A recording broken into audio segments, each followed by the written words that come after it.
this Talk Myself to Sleep Stoic series. In this series, written and produced by Stephanie Poppins, the Female Stoic, we learn all about female authors from the past who have celebrated Stoicism in their work. But before we begin, it is time to relax and fully let go.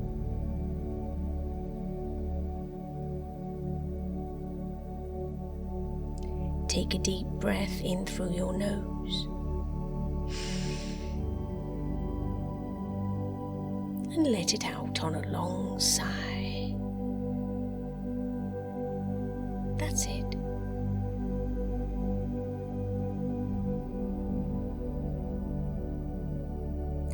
Feel your shoulders melt away from your ears.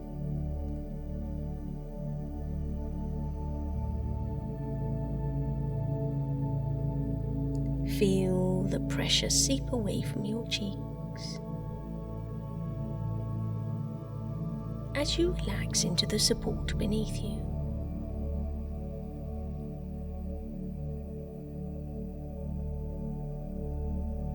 There is nothing you need to be doing now, and nowhere you need to go.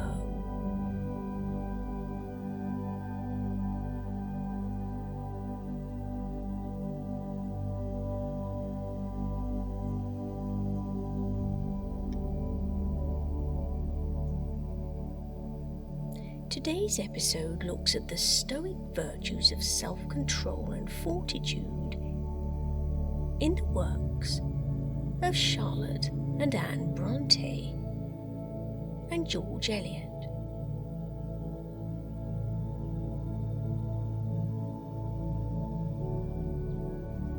During the Victorian era, there was a remarkable convergence of classical philosophy and modern literary sensibility. Nowhere more evident than in the works of Charlotte, Anne Bronte and George Eliot. These authors, writing during a period of social upheaval and intellectual ferment, drew upon the ancient wisdom of Stoic philosophy to create characters who embodied principles of rational self-governance, moral duty, and resilient endurance.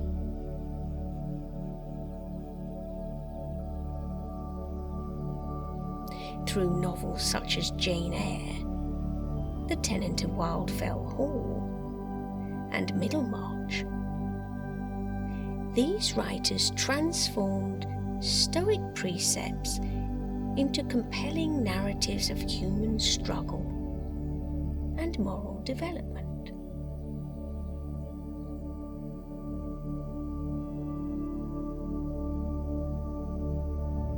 Stoicism was founded in ancient Athens by Zeno around 300 BCE.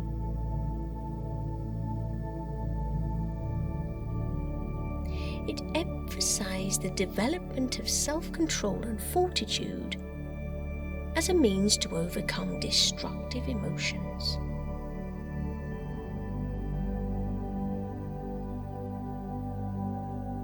The idea was virtue is the only good, and that external circumstances cannot ultimately harm the soul if we practice the dichotomy of control, which distinguishes between what is within and what is without our power.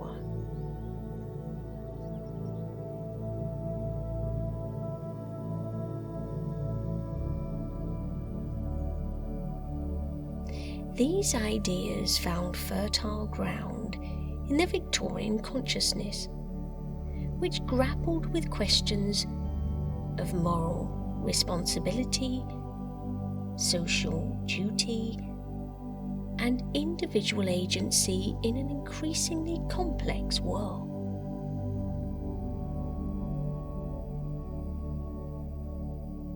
Both the Brontes and George Eliot were educated women familiar with classical texts and contemporary philosophical discourse, largely available because Elizabeth Carter translated the works of Epictetus in 1758.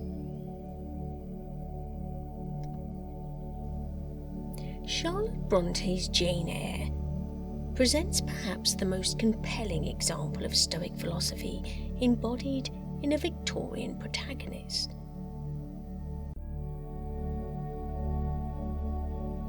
The character of Jane serves as a masterful illustration of Stoic principles in action,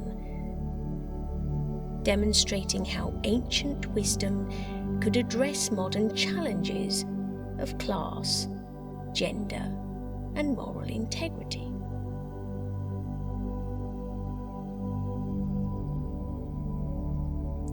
From her childhood at Gateshead, through her trials at Lowood School,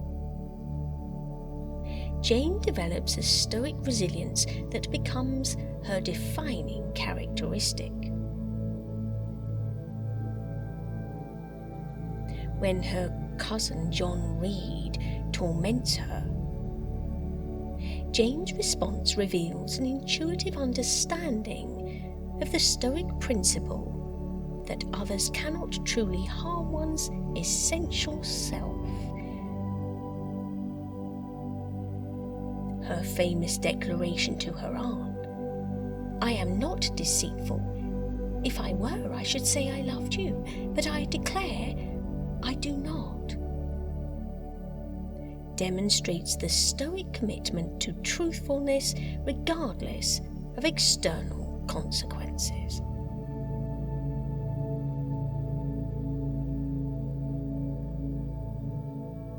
At Lowood School, under the influence of Helen Burns, Jane encounters more explicit Stoic teaching.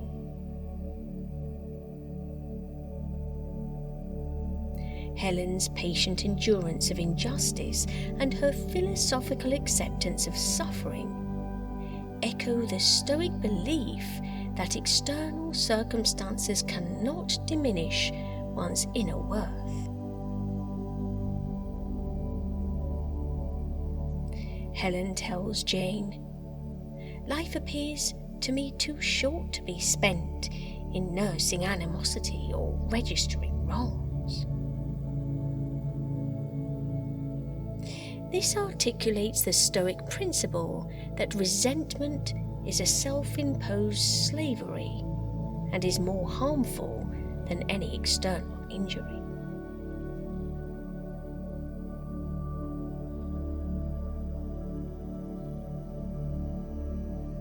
As Jane moves to Thornfield, her relationship with Mr. Rochester provides the novel's most significant test of Stoic principles. When she discovers Rochester's existing marriage to Bertha Mason, Jane faces a conflict between passionate desire and moral duty. Her decision to leave Thornfield exemplifies the Stoic teaching that virtue must triumph over inclination. "I care for myself," she declares. "The more solitary, the more friendless, the more unsustained I am, the more I will respect myself." This statement perfectly encapsulates the Stoic belief in the supremacy of moral self-governance over external circumstances or emotional impulse.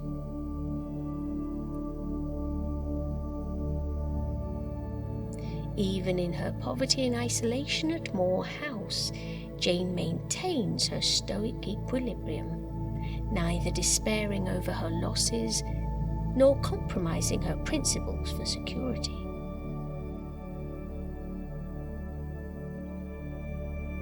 Her rejection of St. John River's proposal demonstrates another Stoic principle: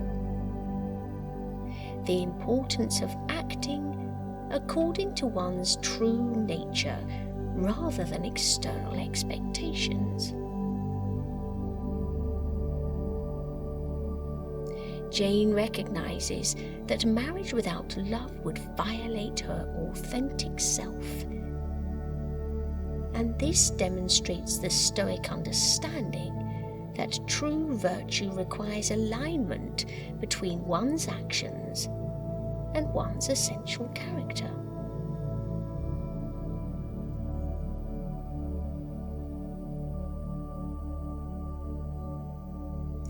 When we look at Anne Bronte's The Tenant of Wildfell Hall, we can see Stoic philosophy through the character of Helen Graham, whose journey from naive young woman to morally resolute widow illustrates the Stoic process of developing virtue through adversity. Helen's story demonstrates how Stoic principles can guide individuals through the most challenging circumstances, while still maintaining moral integrity.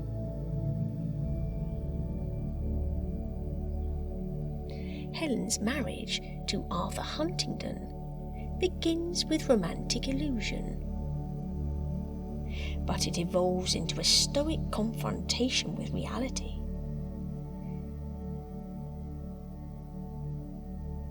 As Arthur descends into alcoholism and debauchery, Helen faces the Stoic choice between accepting what she cannot change and taking responsibility for what lies within her control.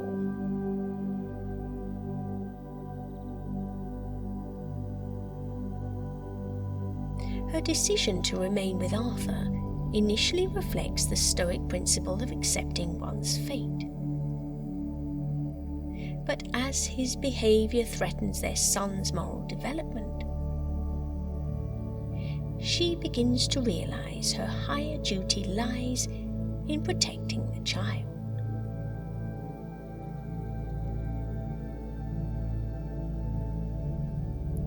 Helen then departs secretly from Grassdale Manor, and she chooses virtue over social convention and personal comfort.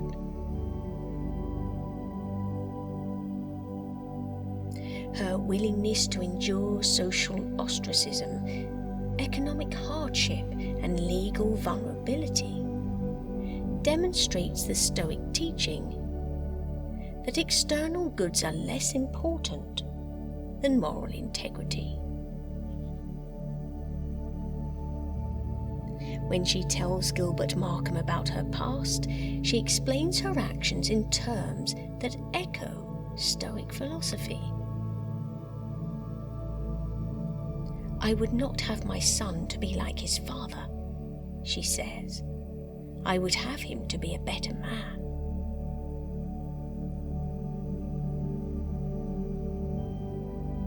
Throughout her trials, Helen maintains the Stoic virtue of self-discipline, neither indulging in self-pity nor seeking revenge against those who wrong her. Her careful cultivation of independence through her art reflects the Stoic principle of developing inner resources that cannot be taken away by external circumstances.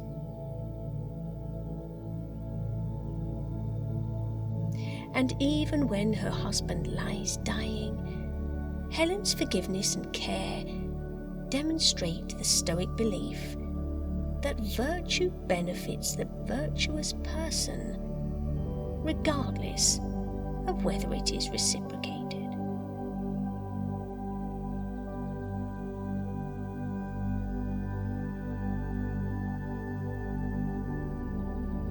When looking at George Eliot and her novel Middlemarch, we see the most sophisticated integration of Stoic philosophy, a weaving of Stoic themes throughout its complex narrative structure and multiple character arcs.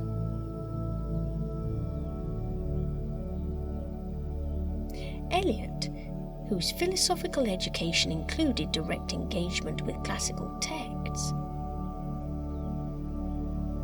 created characters who embodied different aspects of Stoic teaching while exploring the challenges of applying ancient wisdom to modern life.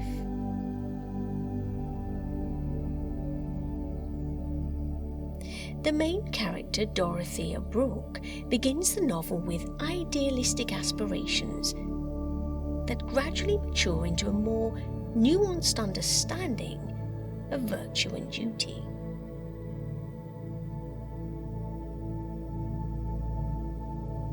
Her initial marriage to Edward Casaubon reflects a misguided attempt to find meaning through external achievement. But her gradual recognition of Casaubon's limitations and her own mistaken assumptions demonstrate the Stoic process of learning to distinguish between appearance and reality.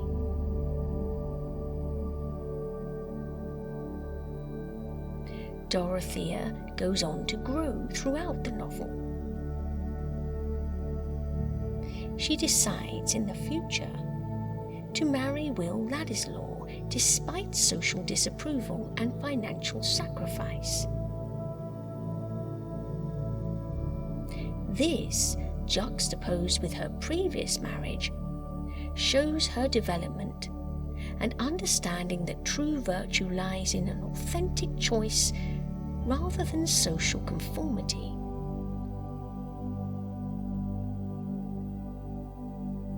Her final state, therefore, described by Eliot as one where the effect of her being on those around her was incalculably diffusive, reflects the Stoic belief that virtue naturally benefits the broader community. Perhaps most significantly, Middlemarch itself embodies the Stoic vision of life as an interconnected web of moral choices and consequences. Eliot's famous observation that the growing good of the world is partly dependent on unhistoric acts reflects the Stoic belief that individual virtue contributes to the cosmic order even when its effects are not immediately visible.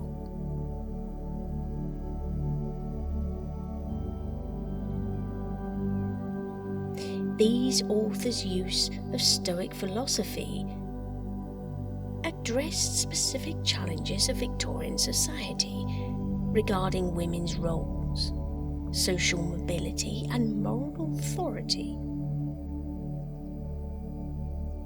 The Stoic emphasis on inner virtue over external circumstances provided a philosophic framework for characters who face social constraints based on class and gender.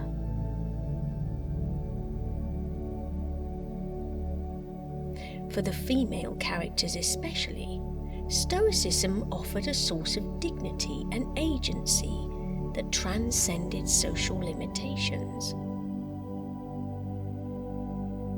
Jane Eyre's moral equality with Rochester, Helen Graham's authority over her own life,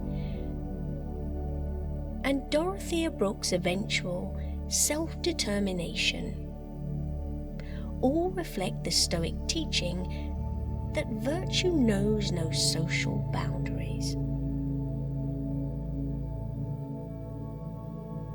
Each of these characters achieve a form of freedom through philosophical discipline that their society might have otherwise denied them.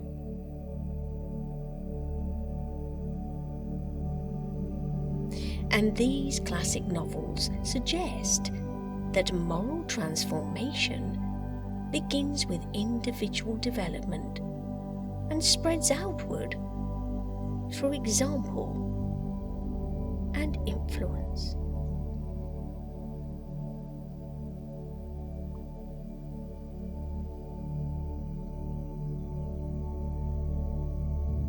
I hope you enjoyed this episode.